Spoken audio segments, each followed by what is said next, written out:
Let me just type this in the I chat. need anyone.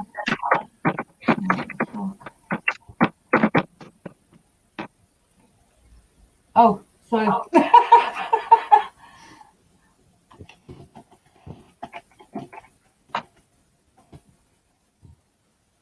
Yeah, no, yeah, that was.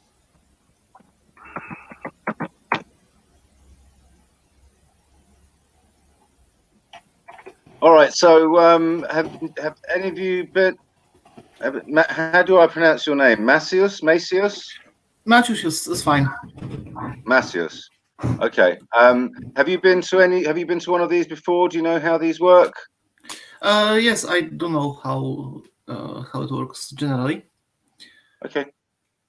I mean, it's just basically a structured conversation, but yeah. So we're just going live in one. Oh, we are live. We are live already. Yeah. Sorry, I didn't see the thing go. Okay, so yeah. So this solution raising is on game B, which is deliberately slightly vague, right? So it leaves the space very open for what your interpretation of game B might be, and secondly, how we might move towards it. So there's 3 sections of it. The first one is what are we doing right now? The second section is what would your perfect version of it look like? And then the third and final part, which is the longest bit, is sort of the adjacent possible. How might we move from where we are towards what might be better? You know what I mean? How can we take a step on the road towards it?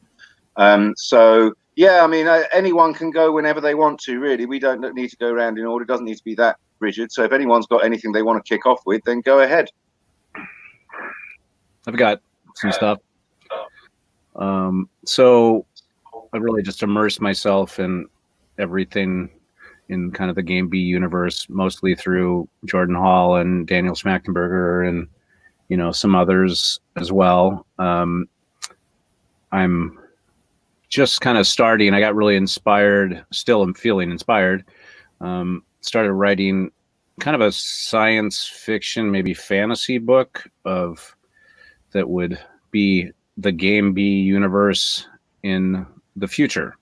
And then the history, basically, you know, the war or the civilizational collapse, at least partial or whatever, you know, it's not really outlined yet. I'm kind of on chapter 1, but it would go back in time also, and then show you, you know, kind of what happened, and then, you know, the stages of chaos that kind of ensued until Game B finally came into being. I'm a little bit stuck, and I actually messaged Jordan Hall. I don't know if he'll respond. He's probably pretty busy, but I messaged him through, of all things, LinkedIn, because that was like the first email spot, and I only had 300 characters to ask him a question. But basically where I'm a little bit stuck is that, you know, there are these elements when you listen to, you know, in particular, like the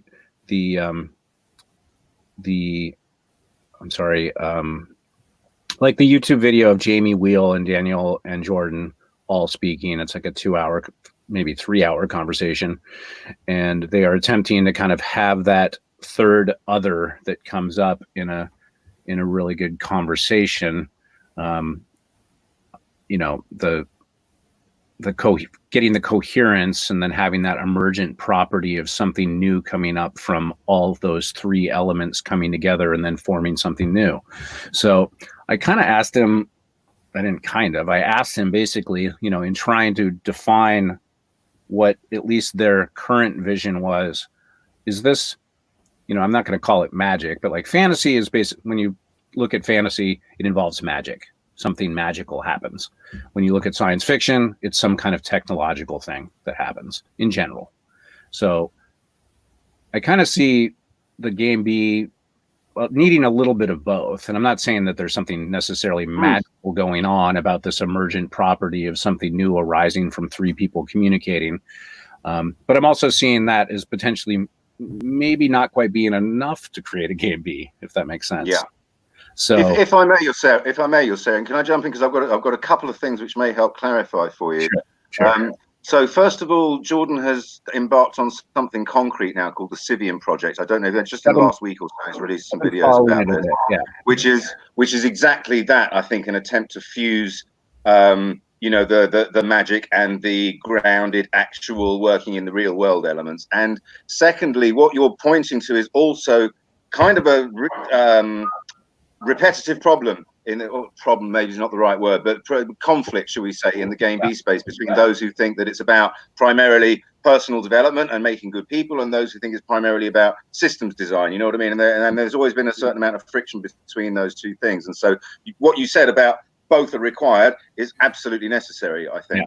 If I could just try to get us to broadly focus in the first section on what we are doing now, right? So what is sort of particular characteristics of game A that we would like to see change as individuals, right? Do you know what I mean? That kind of things. I'm sure we've all got our stuff. Mm-hmm. The military, private prisons, wholesale environmental destruction. Those are probably my three top ones. Yeah, I've got to say, what I like about the game B thing is how war and environmental destruction, and they all actually come under the same. It's all the same dynamic, right? It's all this rivalrousness. You know what I mean? It's that which is the central dynamic, which is what has really appealed to me. Is that zoom out and but the understanding that all of these problems are actually the same thing playing out in different domains. Right, sorry, I've already spoken too much, and Kerry and Matthias haven't had a chance to say anything yet, so I'll shut up now. Sorry. I'll let you go first, Matush. Okay, so I was trying to find the shortest possible description of game A, and what comes to mind is two things really. One is scarcity, and we are being rivalous because there is some scarcity, and there will always be, because there is, for example, one Mona Lisa, right? So there is something about things like resources, natural resources, food, and the bottom of Maslow's pyramid. They do not need to be scarce. We do have now means to make all this like physical scarcity go away, basically. And the scarcity is the basis of game A, because also the second thing about game A is that it is a game and it operates on one principle only, which is profit. Anything and everything that is game A, it all comes to one simple question: does it bring money? If it doesn't, it's worse. If it generates profit, it's good. And I think that was the shortest description I was able to find. And on this basis, the world is now in the state it is. So, yeah, one thing I remember, I felt this for super long, and I've gotten into little arguments. I have, some conservative friends, and I've spent a lot of time trying to understand the conservative viewpoint, and now to the point where it's like it doesn't trigger me, because I understand kind of some of the fundamental beliefs, which are really good, and of which, even like the idea of sovereignty and personal responsibility are conservative perspectives. That's like the part of the fundamentals, and those are actually really key elements of a successful game B. So in a lot of ways, they could speak well to the game B world. That being said, things like shorting stocks, where you make your money when someone else fails, is something that I've for years have said that's just not how things should work. Like, it's one thing in sports, where somebody loses, and you're rooting for them to lose, but when it really comes down to people's lives and ability to get by, that is just a crime. So that's what kind of blew my mind once I really started understanding what people were talking about in some of these, like Rebel Wisdom is kind of how I came across all these folks. And it actually took me months to even realize there was something called game B. I was just listening to them going, wow, these people are really smart and these are interesting subjects. And then, anyway. Yeah, with the stocks, it's not. It would be one thing if you've lost faith in the company in which you hold stock and you choose to sell your holding in them, as opposed to taking a punt on them failing in the future, not even actually having any stock to sell, right, but promising to buy stock in the future for less money. That yeah, I mean, it's and what it does is also it puts pressure on the company through no fault of their own. You know what I mean? Now all of a sudden their share price is under pressure because people are shorting them through nothing that's actually going on in the business. You know, so yeah, no, I completely agree with that. What about you, Kerry? You've what have you got? Well, basically, I think well, Game A, as I said, well, I agree with everything that you said and about profit. And it's not about human beings anymore. It's not about, and that's what's kind of been missing. Everyone's talking about everyone's reality tunnel is fractured, and it's about, and those fractures are causing even more and more divisions as we're going. And everybody's living in a state of fear now where they don't even trust anyone. So Game A, there's no trust there anymore. There's no nothing. And nobody's willing to, unless there's pounds attached to it. So it's finding, I think, well, obviously I don't want to go into too much just now because I've got an idea of how to, and things have been bubbling underneath the surface. But nobody's willing to reach out to anybody anymore or even have a conversation or a chat. You know what I mean? So it's the actual, so I'd say it was, there's no care in Game A. There's no care at all. There's no openness. There's no transparency. There's no let's see what we can try. And there's no willingness. Well, there is willingness, and there's people in different silos who are sort of like calling for all trust and everything. Yeah, but that's in spite of rather than because of, right? Yeah, well, right. Well, yeah, I would agree with everything still to do with money now. You know what I mean? Yeah. Massive. Am I right in thinking that you've spent some time around the Venus Project and resource-based economics? I'm just, from some of the language that you used, it sounded quite... Yeah. I mean, I started looking into alternatives, so to speak, to Game a long time ago, and came across like many projects. And the Venus, yeah, they are very interesting. I have friends in the Polish chapter of this organization. There is possibility of some collaboration. We are thinking about writing an app and do some resource sharing and prepare for, try to introduce new economy in some small form. So we'll see. But yes, generally, the resource-based economy is what I would like to see in the future. It just makes sense, right? There's a finite amount of resources. They need to be recycled. We can build beautiful things upon materials recycled from the previous. And obviously, unless we are thinking about mining asteroids and bringing resources down from the space, it's just, there's no other way really to get this production consumption under control. So just the notion of sharing rather than owning, removing the notion of ownership and the notion of the requirement to make profit from everything that you do. Just those two things alone makes a massive difference to resource demand. You know what I mean? Massive. Yeah.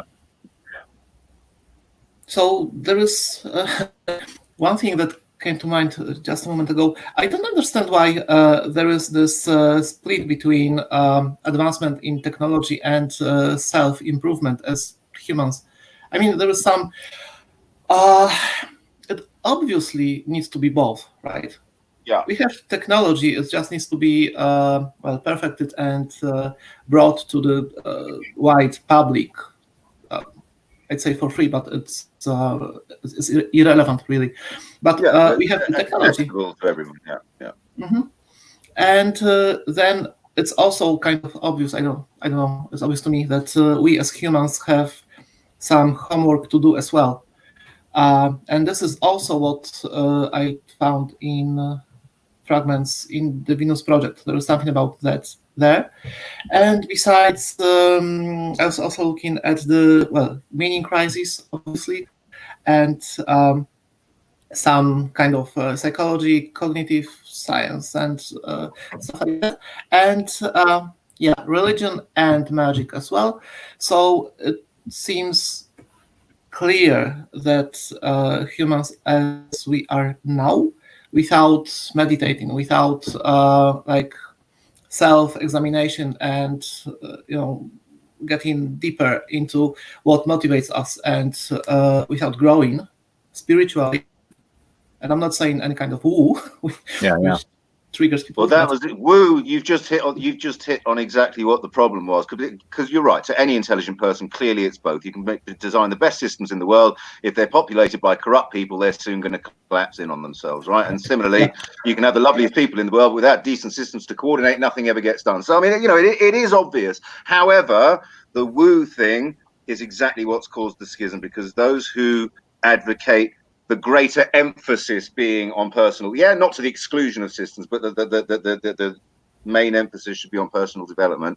The accusation leveled against them is that that's all a bit woo, and you know what I mean, not everyone's into the whole spiritual thing and blah blah blah blah blah, and this has to be a vocabulary that talks to everyone. And it's a difficult one. It's a difficult one. I mean, I'm certainly no goddess, but I do believe that a commitment to something beyond yourself, right? The understanding that there is a bigger game than just your life going on here, and that you're in service to that, however you conceptualize that, right? But there's something bigger than you going on here. I do think an understanding or a recognition of that is deeply important. Yeah, the bigger thing is the key, and I guess that what triggers people about it being woo as in something negative is if we ascribed too many weird adjectives to the bigger, because the bigger is someone might say, for example, the bigger thing is like universe, being conscious, and gods and everything, and all the unnecessary projections of how we think the bigger thing, what it is.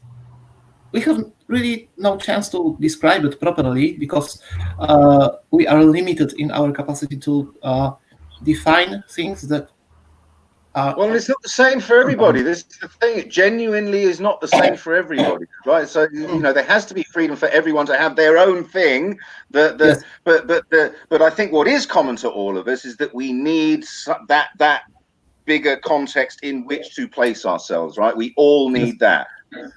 So it's like, I don't know if you're familiar with nonviolent communication, but I think it applies across all kinds of domains, right? And it's about this distinction between needs and strategies. It's really, really, really important that you understand that. And so this maps very well to that, right? The need, the psychological need we all have is to be part of, is to understand that we're part of something bigger than that, right? But the strategies that we use to satisfy that need is different for all of us. For some of it's religion, for some of it's community, for some of it's nature, whatever it might be. You know what I mean? It really doesn't matter what it is. The point is to recognize that we are all attempting to meet that same need, being sensitive to the fact that different people meet that need in different ways, right? And once you're there, once you understand that we're all actually all on the same team, we're all trying to do the same thing, we're just going about it in different ways. If you can actually really deeply understand that, then conflict becomes not a thing to get angry over and fight over. It becomes a space in which to generate new ideas, right? The clash of difference is now a generative thing, right? It's not destructive, it's generative. And so that for me, this is the deep thing of Game B, is that recognition that we are all on the same team. We might have completely different ideas about things, but despite that, we are still on the same team, and we never ever lose sight of that. We are all humans on the same planet, and we all eat, we all shit, we all sleep. Do you know what I mean? And and that's what that's what everything is built on. Everything else is built on that. You see, a few minutes and already the problem is solved. Just like that's it. And yeah. Well, so let's just add the idea of coherence in a bit. So, obviously there's a lot of effort on governments, the United States government in particular, feels like does a lot of, you call it propaganda or, just trying to get everybody on the same page. And there's not a lot of real trust in what is being spread through mainstream media and the leadership in general. And there's clearly some type of battle going on between, you know, the blue church and the red religion, or basically, you know, the establishment and Donald Trump. It's a pretty scary time to be over here in a lot of ways. So a couple of things which are, you know, kind of these meme plexes, self-enforcing idea structures that further polarize people, that are problematic within the Wooniverse. the Wooniverse. Yeah, I just made that up. Which, you know, I like that. I'm going to nick that and use it in other conversations. Pass it off as my own. That's very cool. I like it. So anyway, you know, like Christianity's thing of that if you don't believe, you know, that's the devil talking in your ear, and therefore you will burn in hell, is such a powerful enforcer of a belief system which divides you from people who are unbelievers. So it's really challenging to work with that, and there's some similarities in some of the Islamic faiths as well. And so, you know, it's really hard to find that inner coherence when there are people that are literally protecting themselves from joining you. That being you don't have to be coherent with every single person on the planet, right? This is a really important thing to get, is that, you know, you find your people, and that doesn't mean that you're a bigot, right? It means that you find your people. We've all got our people in the world that we can talk to. Some of them agree with us, some of them don't disagree with us, but we can talk to them, right? We can have a reasonable conversation with them. And if you encounter people that you simply can't, or it's going to take way too much effort before, then you just don't. You know what I mean? Let them find their own people and do their own thing. You can't build all bridges with all people. It's just impossible. So the idea that I'm kind of getting around to is, just like the body has numerous independent systems that all function together to create an entire human, you know, perhaps it's okay that we, you know, like, it's not up to me anyway, but, you know, perhaps it's okay to have, you know, the Islamic faith and the Christian faith doing its own thing. Of course, not if they're going to literally go to war with each other. That's a separate issue. But, you know, so you look at, like, I'm a big fan, longtime fan of Ken Wilber's integral theory and these stages of development. And I do think, so, you know, he thinks that we're at approximately maybe 3% of integral thinkers. You know, I'm not sure if you say in the world or in this country, but like people who have the ability to see all of these different partial truths and be able to integrate them all into, you know, a more coherent view of what's going on in the world. And so that's a step above postmodernism and these more kind of like somewhat divisive belief systems below it. So I think the goal for game B is to get that number up to 10%, which is the theoretical tipping point for humanity to start working together in coherence again. So, you know, I think everything that we can do as individuals and collectively to start thinking on the integral side of things, and then spreading that viewpoint in whatever ways is, you know, is going to kind of get us to that 10%. But we're in a race. Yeah, spreading viewpoints is something that troubles me. It really does. If viewpoints are, it feels missionary like, you know what I mean? But it feels not at all different to the Christian missionaries going around telling all the natives that they had to take Jesus into their hearts. It feels no different. That's why just I'm writing. Because we feel it's a more enlightened philosophy does not mean that we have to go around spreading it. If it's good, it spreads on its own, right? Exactly. Let's talk about Star Trek. Star Trek was kind of the foundational elements of postmodernism, where, like, you know, they have numerous races that they're, you know, alien races, and they are all working together, and they functionally didn't, you know, they never really went to war. So that was that viewpoint. So by creating stories, whether it's myths or whatever, or sharing your ideas about kind of that tier true integral theory of pulling all of these partial truths together, it's a good idea. I'm not saying you create propaganda to manipulate. I mean, it is propaganda, no matter how you look at it. Whether I know what you mean. I understand. Whether it's intentional or not, you've got to get people on the same page. I mean, that's what coherence is. So, you know, you can look at it as some dark force. I mean, I've sometimes wondered if, like, maybe there's maybe the Blue Church and stuff actually has our best interest in heart, but it's just so fucking hard to see it and trust them on some level that, you know, we demonize it. So anyway.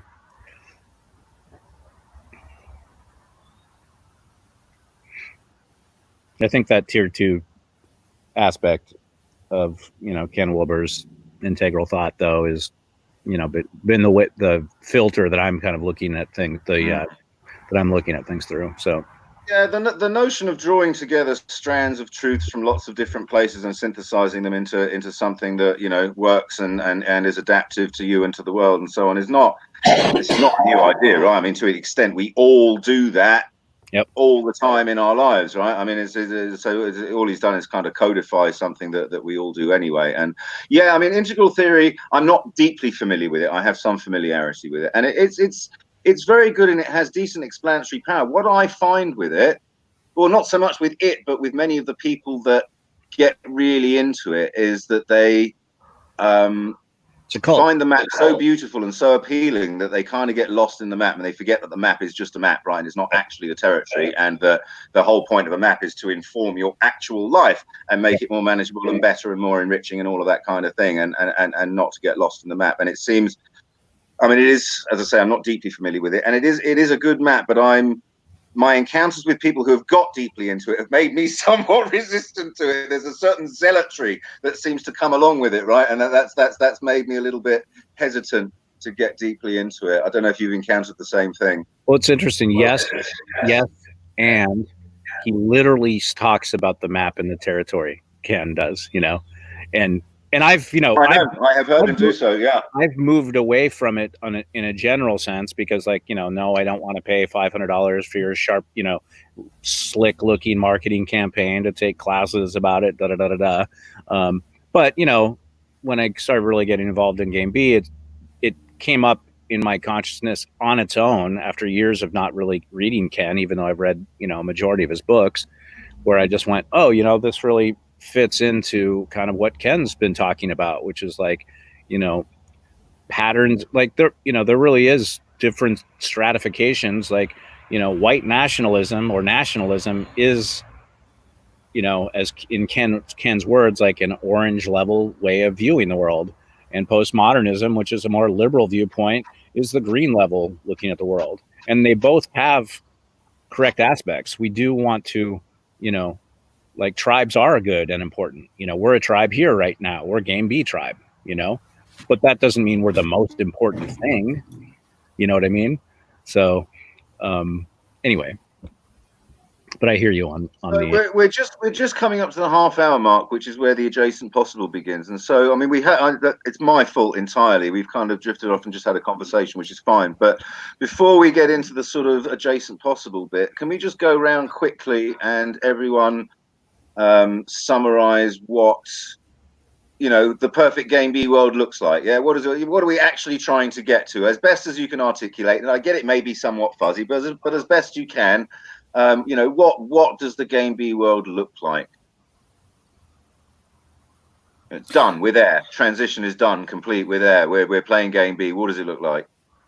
Okay, so in terms of external look, what I found the most appealing is solarpunk, which is all this mix of technology and green stuff, like trees and villages and small units of. You don't have the big cities, or you can, but it's all beautifully meshed with nature.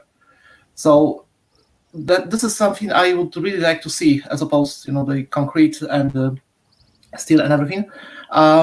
We are part of nature, and our technology is part of nature as well. So the best thing would be for them to come together and mix in a like artful way. So that's externally and internally. Because the post-transition, we all have resources, and we don't have to worry about food and anything else, basically, for the survival, for existence. We are free from fear. We don't have to struggle with jobs or anything. Everything is automated. So what we are free to do is basically anything. And for me, it would include like being able to learn everything, all the languages, playing instruments, and talking to people, and yeah, meaningful relationships with everyone. And yeah, lack of fear is somehow that's the most beautiful thing about it. It's the openness. So that's my vision. Yeah, I agree with all of your sentiments, and I think those small communities. I can't remember what the name of it is. There's some like upper number, Dunbar number. Yeah.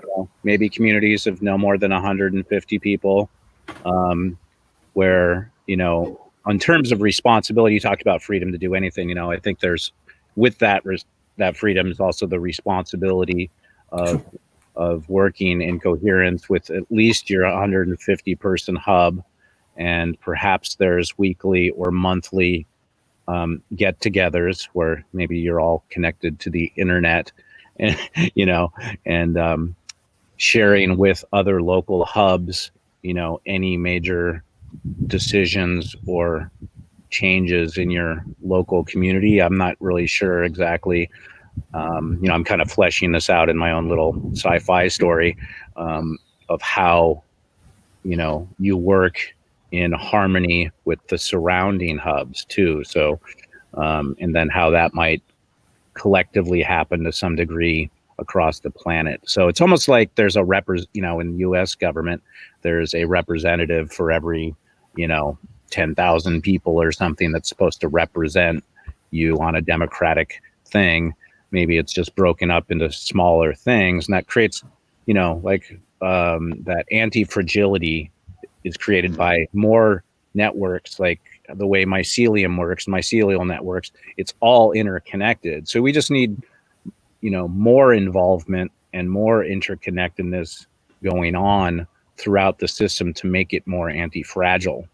And so, yes, that includes breaking down, the fear of other and the connection and the shared humanity and those kind of pieces to kind of keep us, that's our responsibility along with our freedom, So, yep. So do you want me to go? Yeah, go ahead. In an ideal game world, there'd be wisdom, knowledge, and understanding would be freely accessible to everyone on the planet, and there'd be care of self, care of others, care of place, and care of planet. And I think once that's achieved, and people actually, all the divisions and the fractures have been glued together, and people get to know who everybody is, and the global. What happens, all the collective intelligence that's global right now with all the stuff that's going on and the technology is actually harnessed in a way that will feed back into the local and the individual. That's what I'd like to see. And I do have ideas about that. Yeah, I got to say, I mean, you've pretty much said it all, haven't you? It's interesting that both Yossarian and Macias, you came up with this idea of like this holonic thing, right? So you've got connections within connections within connections, and I think that everyone seems to home in on something along those lines, right? This interconnectedness, this complex web of interconnections is what sustains, feeds, develops, protects. You know what I mean? It does all of those things, and so.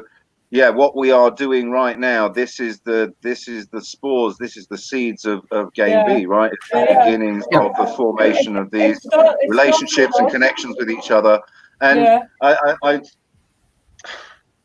the Dunbar thing, for me anyway, you mentioned this specifically, Yossarian, is something I've been on for a long time, that this works in a fractal, multi-dimensional way, right? And so you've got your 150 people or whatever, let's say 100 for the sake of argument, because 100 hundreds is 10,000, right? It scales really nicely. But you've got your 100 people that you live with and you rely on each other for, food and cleaning the water and dealing with the waste and blah, blah, blah, blah, blah.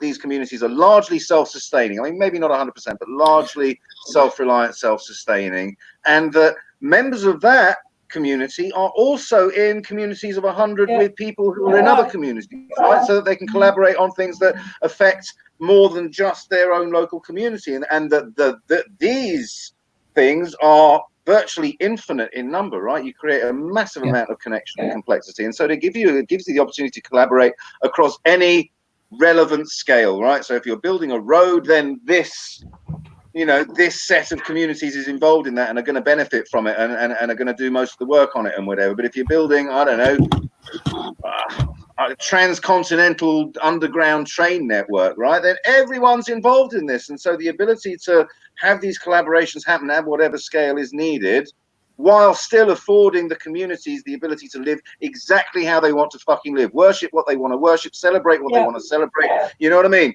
without anyone getting in their way over that, and still be able to collaborate on stuff that is going to benefit everybody, with people who have totally different belief systems and ways of life for the way they do, but nevertheless we can collaborate on this thing, right? Because we're safe. And I mean that notion of safety, that was you, Matthias, wasn't it, talking about safety? That notion of being safe is so important. Not worrying about where your next meal is coming from, how you're going to get to work the next morning, you know, whether your family is going to be okay when you go on holiday for a couple of weeks, all of this kind of thing. Just that sense of just absolute safety, right? That people are out there to look after you and help you out when you need it, and not to try and get shit off you when they can and get one over on you when they can. That whole environment. So anyway, how can we get there? I'll shut up now. Sorry, I talked for way longer than I intended to. I got a bit of a head of steam up and going. But what's a thing we could actually do now? We didn't. I mean, Jubilee's general framework is 10,000 people, $100,000. You know what I mean? That kind of scale. Assuming that you could get 10,000 people and each paying $10 into a kitty to do something actual in the world to move us towards that. What sort of things can you see? Well, as I said, I was talking to Matush about stuff and how to create this, and I think collaboration tools, freely accessible collaboration tools, and building something that you can use across the platforms that we can actually, because as I said, you start with a conversation and then that idea goes somewhere, and then you're stuck then behind paywall and collaboration tools, whereas, you know, a lot of the time you don't have the money to pay that, but there's groups that want to do something and it's not about the money, but you just want access to the tools. So I think that would be a Kickstarter. And as I said, I've got ideas to talk to Matush about later. Sorry to interrupt. I know I said I was going to shut up, but I know a woman in Australia who has created a platform for exactly this purpose, to collaborate with other people on projects. It's specifically, I will put you two in touch with each other. Right. Kerry Stedman, her name is. Oh, so Kylie, sorry, Kylie, not Kerry. Kylie Stedman. Kylie Stedman. Right, okay. I have half created my own, obviously, because everyone seems to be creating their own projects, which is cool. Not the best use of resources, obviously, but it's Kaylee. Sorry, did you say Kylie Stedman? Yeah, Kylie, and then Stedman is Steadman. She's on Facebook. You can find her in the game. You can find her through Game B on Facebook. Otherwise, I'm on the wrong computer, but I'll find her email. I'll find her email or something and send it to her. I don't know if I've got her email. I talked to her through Messenger. I don't even know if I've got her email. But I'm seeing her tonight. I'm in a conversation with her later on tonight, so I'll tell her. I'll tell her to expect a message from you. Just send her a thing on Messenger, and I'll tell her to expect one from you, so she doesn't think it's spam. Right. Okay. So, there's this thing already happening, as you mentioned, that, you know, we're already doing the little nodes right here. And so we want to get to 10,000 people to, you know, maybe we want to create like a visual, like a visual and written or maybe video guide to what this looks like, the Game B universe looks like. And we want to pull everybody that's kind of interested in Game B, some measure of coherence, like agreement that this is the rough outlines of what the Game B universe looks like. Maybe if we could, you know, there's hundreds, I don't know how many people are joining Game B every week. I'm certainly trying to spread the idea as much as possible myself right now. We could, we can't have a meeting with 10,000 people.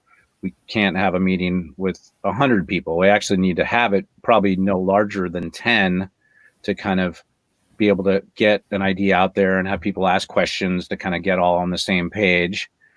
So maybe we're doing, little groups of 10, and then one person from that group is maybe going to the next group or something to kind of. Well, I tell you, there's a concept called open space. Have you heard of this? Because this sounds like it might fit the bill. A few hours ago, yes. Yeah, it sounds like it might fit the bill really well because it does the mixing for you automatically and it curates the system for you automatically as well. The bad faith players soon get left alone in rooms, right? And the damage that bad faith players can cause is limited naturally by people's freedom to move from room to room, right? So, you can have 100 people and you break them into, say, 25 rooms of 4 each, right? And at any given time, anyone can up and leave the room, and they go into a waiting room. And then once there's 4 in a waiting room, that becomes another room, right? And so it naturally mixes and circulates people, and people pick up ideas in one room, which they then disseminate to another room. And if an idea gains traction in the general space, right, then it will emerge. The idea is that the really good stuff emerges from, because everyone's talking about it. By the end, everyone's yeah, this is a really good idea, and that okay, it's a very cool concept. I mean, I've not tried it great with large numbers of people. I've done it with 16. I've not tried it with anything larger than that, but it is a very cool thing. I've had open space meetings in Chicago. I haven't had them for a while with lots of people and breakout rooms and that, and it's absolutely brilliant. You know what I mean? You learn so much from other people, and you pick up ideas, and it's absolutely excellent. But I've not done it online. But I was at World Unity Week has been going on, so I've been watching some of the presentations and stuff. There's been some excellent stuff that's been coming out of that. You know what I mean? So I asked one of them a question, and they answered and that, and it was really good. So and yeah, some of it's in the universe, but it's there's people who care, even if they're in the universe or whatever side they're on, they care.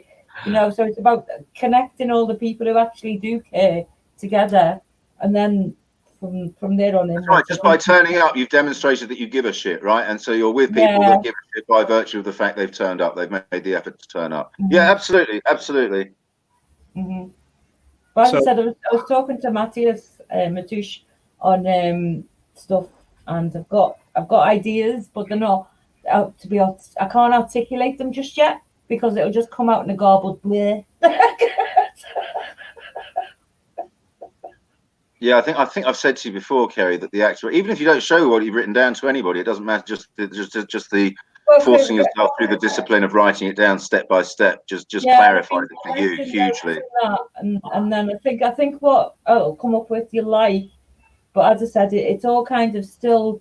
I'm still falling across the people and that, so I can't, you know what I mean? So, and you know what I'm like, I'll talk the legs off donkeys, so I'm trying not to do that just now.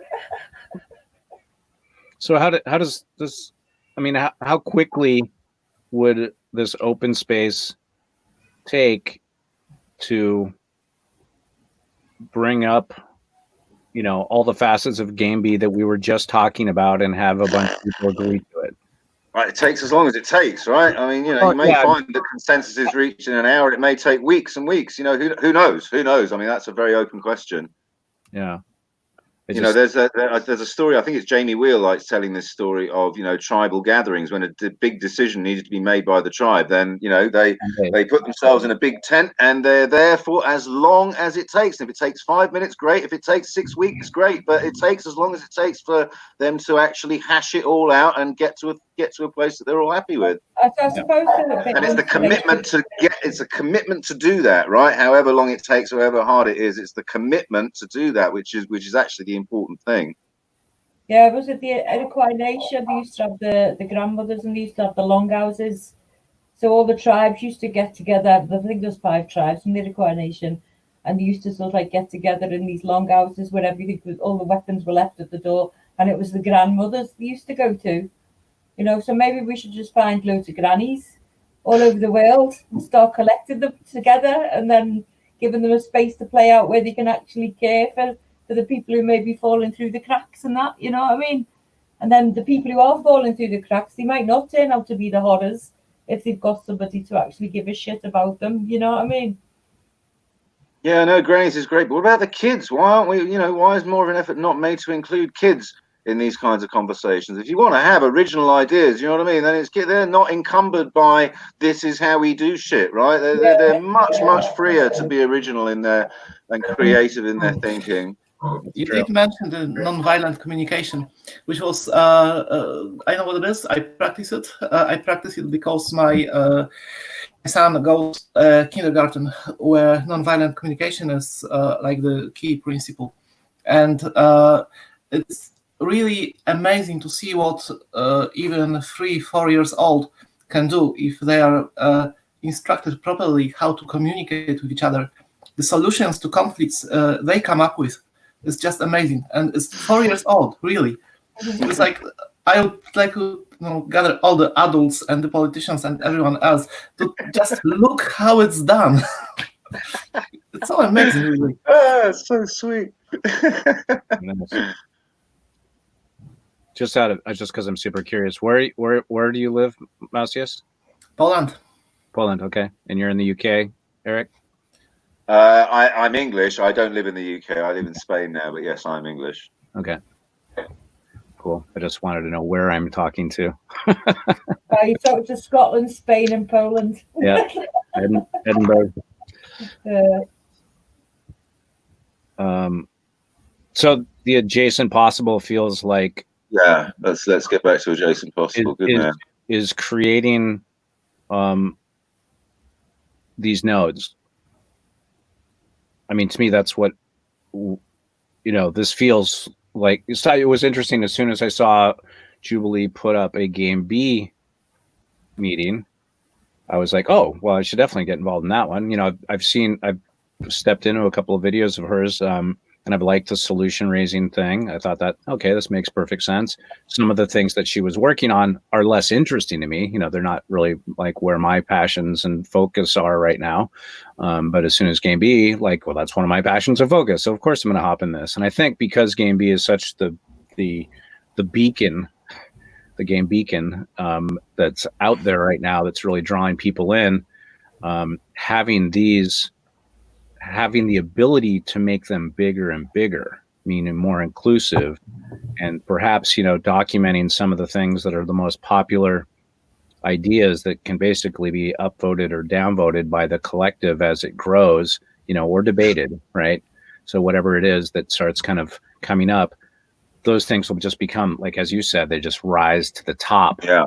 Could I just change your vocabulary or suggest a change to your vocabulary there, rather than upvoted and downvoted, upregulated and downregulated, or amplified and de-emphasized, or whatever? Because the whole notion of voting is a form of war, right? Voting is a form of warfare. When you can't reach consensus, you vote. You know what I mean? It's a failure to agree on basic principles. I think voting, right? And I do think there are basic principles on which all but a very, very, very few do agree, as we discussed earlier.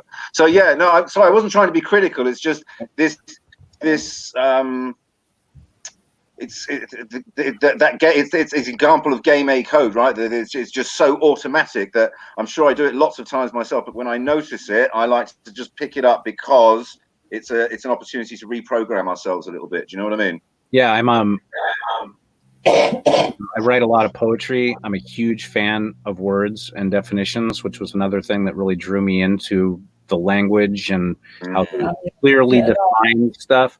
So thanks for actually updating me on that. And I really appreciate that, because language is important, and shared definitions are even more important than, I'm the opposite of that. I think I like the ambiguousness and just being able to just the space between the words. Yeah, there's a guy I talk with frequently called Ben. He's the same as that, Kerry. He's exactly the same. He gets kind of annoyed at me sometimes. Like, hang on a minute, what do you mean by that?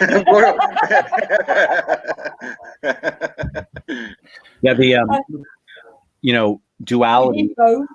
We need both. Yeah, absolutely.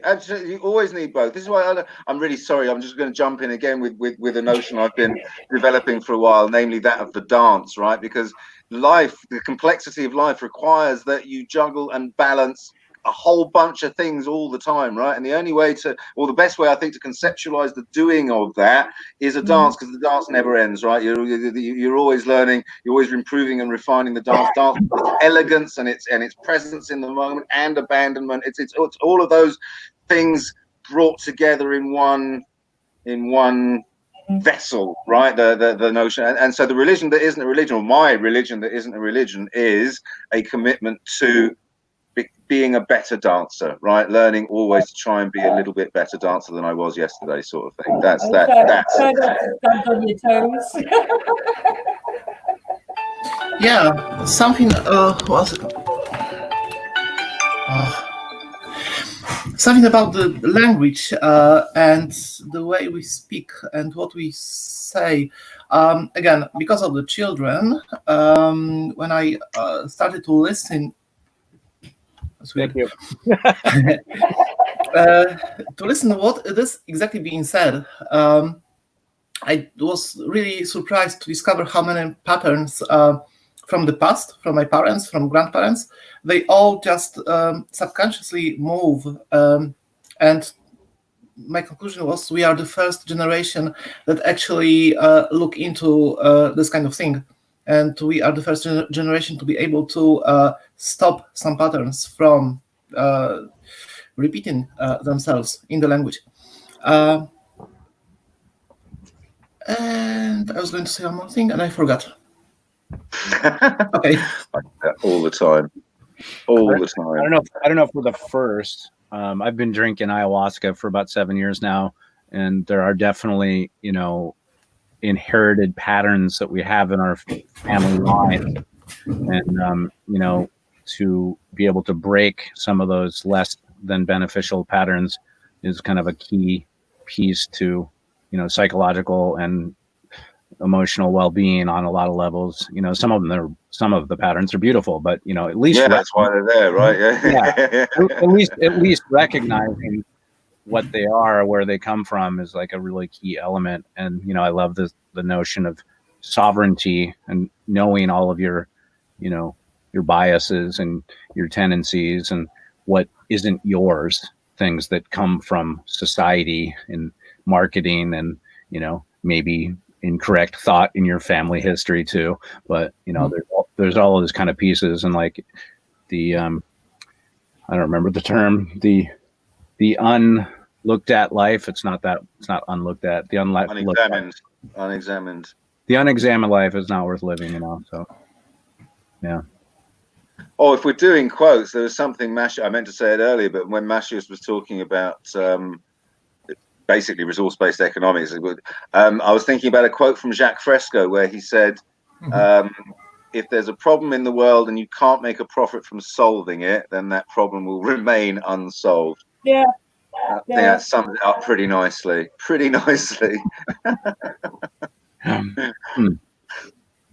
And worse, though, I would take it one step further, even worse. If there is money to be made by creating problems in the world, then people will create those problems. Yeah. Mm-hmm. Obviously, half of the, when you look at marketing and advertisement industry, they do create problems. Yeah. Obsolescence is basically creating problems for consumers. So there is not a chance that some equipment actually works for longer than the warranty says it should. Yeah. Which is just craziness. Yeah. I saw this German guy. I can't remember what his name is. YouTube guy. And he was talking about exactly this obsolescence that's everywhere. And he was talking about printer cartridges. And he's saying, like, the printer says there's no ink left in the cartridge, but built into the cartridge is this little tiny counter, right? And then when the counter reaches 1,000 or whatever, it says the cartridge is empty, but it's not at all. You reset the counter. You can reset the counter like 2, 3, sometimes 4 times, and the cartridge will continue to work. So, it's telling you to dispose of, and it's not one where you can refill the ink, right? It's a disposable. Anyway, so yeah, it built in at every level. Wasting resources in order to don't get me started on printer. Yeah. No, absolutely, me too. Quite right. Good man for saying so. So yeah, any other? I mean, the only adjacent possibles I can think of that are sort of doable and of value taking us forward is community type experiments, right? That sort of level, getting 50 people together, whatever, and try and create a community on which you can rely, not only for the material necessities of life, but also for your, social, spiritual, emotional needs as well, right? And figure out how to make that work, because communities break down all the time. I mean, this has been tried many times, and most communities break apart, right? Because people simply can't get on with each other in close proximity for long periods of time. And so figuring out a framework in which people can do that, and not just select groups that are perfectly blended, right? But the broadly speaking, groups can do that. I think that is the most important adjacent possible sort of thing we can be doing. Here's an interesting thing about community, is that really to have, let's just say there was only 100 people on the planet, what would you need for those 100 people to have kind of the best, technological and emotionally balanced and fed and safe people? You would need, some measure of engineers and some builders and some gardeners and, some educators and maybe some artists, maybe you don't need the artists, but you ideally you want. You absolutely do. I would argue that they're at least as important as the others, but yeah. You need beauty in your world. So I don't think you should structure it in like, oh, well, this person also believes and looks at the universe just the way I do, so I'm going to surround myself with that. What you actually need to look at is to structure your communities having all of the necessary tools within it, Yeah, that's certainly one level. But conflict resolution is a key thing. I mean, you're absolutely right. Balancing the skill sets is obviously crucial. That's step number one almost. You know what I mean?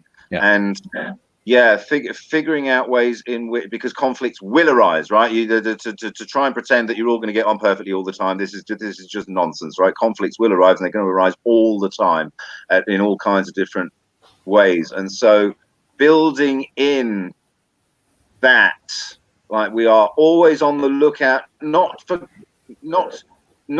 conflict so that we can diffuse it, but conflict so that we can turn that energy into something constructive. You know what I mean? Like friction.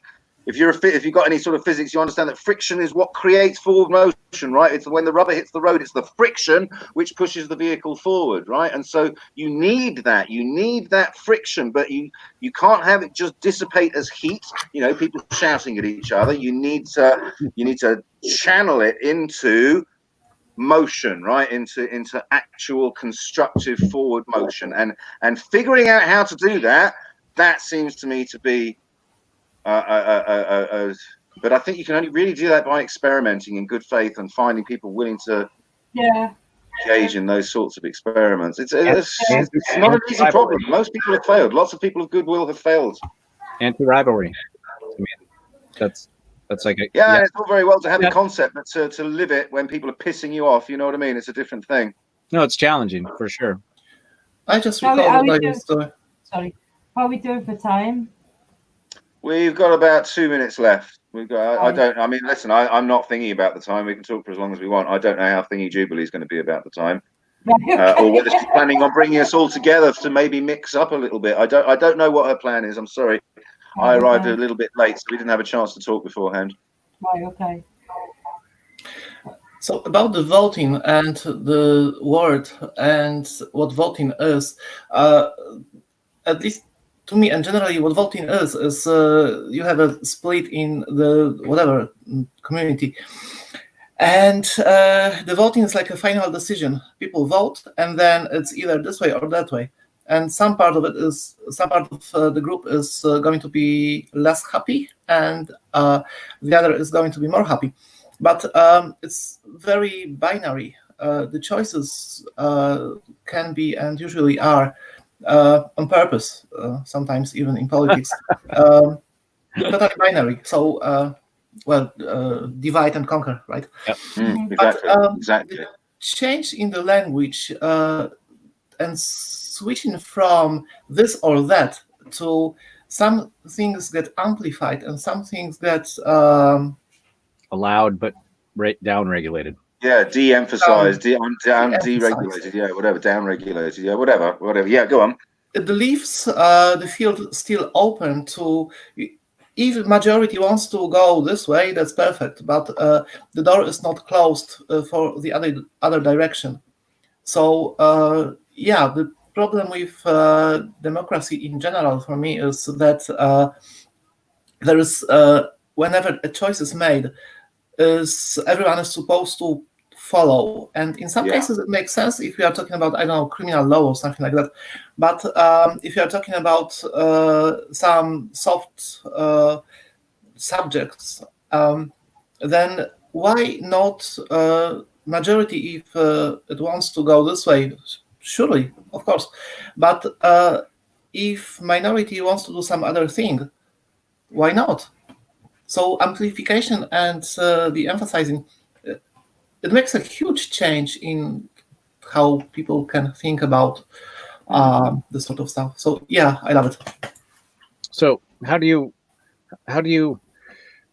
let's just say there's like a bunch of, just using your example, there's a bunch of people that are white nationalists. I mean, they're really, I think it's overblown here in the United States. Like, yes, there's some race issues. This is obviously highly disputed. I'm a progressive leftist in general, but I think that even the left right now is going a little bit overboard, and the language that is being used is being intentionally focused into a really tight, narrow area of pure white racism, which, Trump is kind of embodying, and there's some elements. Anyway, I'm kind of a little bit off on tangent here, but how do you, for example, honor people's right to be, to believe that the white race is better than other races? What do you do? Just say like, well, you've got to live in Arkansas. People are free to believe whatever they want. If people want to believe that the white race is a superior race, they can go ahead and believe that. What they can't do is oppress people who are not white, right? But if they want to live in a community with other white people and sing songs about how much better white people are than everybody else is, right? If that's their thing, let it be their thing, so long as they're not actually oppressing any. Do you know what I mean? Like, the line comes when those white supremacists actually have the power to influence the way that other people who are not them, the way that their lives go, right? That's where the problem lies. It's not in the beliefs, it's in the actions that they can take in the world. So how do we do it? The problem, and of course we do have it in Poland, like traditionally, because obviously our nation is the best, and well, yes, every other nation.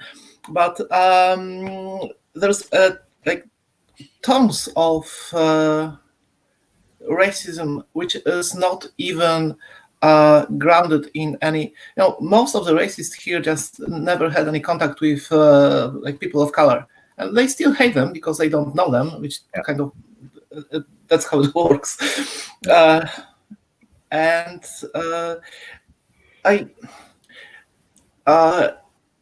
I switch from thinking that well, freedom of speech, obviously it's very important, and as long as they just say that the white race is supreme and stuff like that, they should be. I mean, there's no way to forbid them from thinking it, and we don't want to control any thinking, of course. But what I'm trying to say is the path from just singing songs and thinking whatever they think to actually enacting violence on other people, it's not very straightforward, because even some things that are being said in public space by politicians and some people who are not even white supremacists, but they just think